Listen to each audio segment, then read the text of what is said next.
Hello and welcome to this video, and this video is about the benefits of painting in miniature.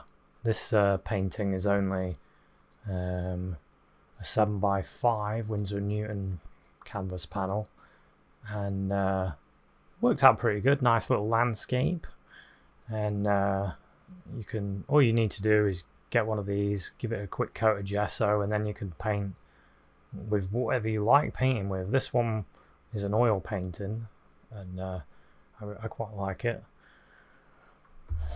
And then these are on playing cards. So this is another way of doing it, is using a playing card and then putting a coat of gesso on the card, maybe 2 coats or 3 coats, whatever.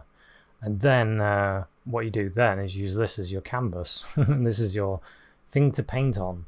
And then the good thing about these miniatures, if you're into selling paintings and you've got like a stall and you need a few paintings on there that are going to be easy purchases because of their size, because you have to think about that when you're selling paintings. You have some available where people haven't got much wall space and they might want a little keepsake painting.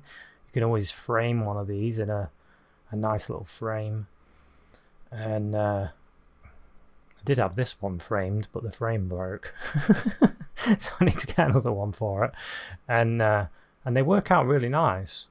And for like a stall, craft market, or you're doing your own little gallery, whatever you're doing, these are a really good way of cutting down the costs for you, but potentially doing that small sale kind of thing. You know, what people have in their pocket, and you could sell them. And then think of this other thing, which I think is brilliant. You don't need much paint. Some paintings you do, paintings I've done, they take up so much paint, and you've got to buy it. You've got to keep buying paint, you've got to keep buying the white, and you're using loads of it, and you're buying it again. And if you're doing stalls, it's a hard thing to do then, isn't it? But with this, you know, you're not going to use a great deal of paint to paint something like this card compared to a normal painting. And you can do it quite realistic. You can do realism in miniature.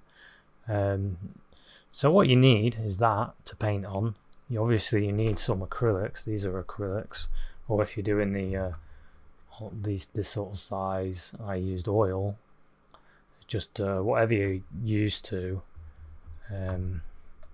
So I found acrylics quite good for this size. And you can go in, yeah, like I said, you can go into whatever detail you want to do. Like I went into a fair bit of detail on this one, where I was a bit looser with the runner. So that's, you know, up to you. So when you're doing these finer details though, you're going to need some sort of magnification on it. I'll try and show you using my magnifying glass. It's really difficult with a camera. Whee!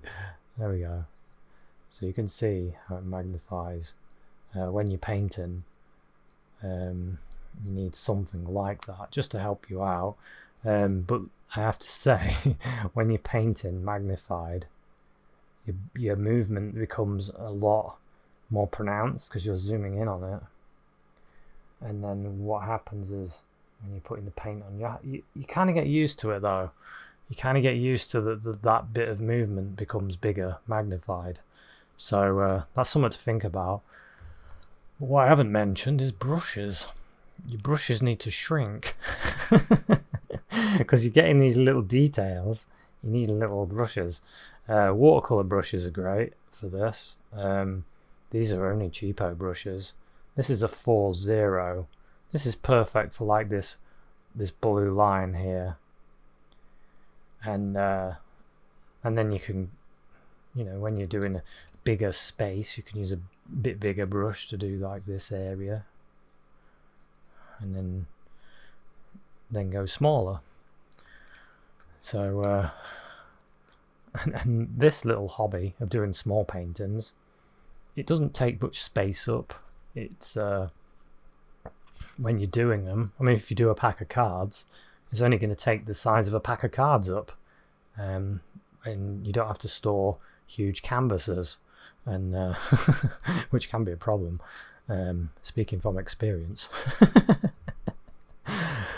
And but it's good fun, and it gives you another challenge. If you want another challenge with your art, and like I said, if you want to make paintings that are affordable for people and affordable for you to do, then it's a good way to make a bit of money doing craft fairs or something like that, or little galleries. Like I've done a few of those, and they work really well. So I hope you enjoyed this little tip. I'm planning on doing an actual miniature painting, so we'll see how that comes out. I realised it's going to be a challenge doing this part because I need to see it, and when I'm seeing it, you won't be able to see. Well, the camera won't pick it up, so that's a challenge. So we'll see. But anyway, I thought I'd put this video out because it might help somebody out. And thanks very much for watching, and I'll see you at another one. Cheers, bye.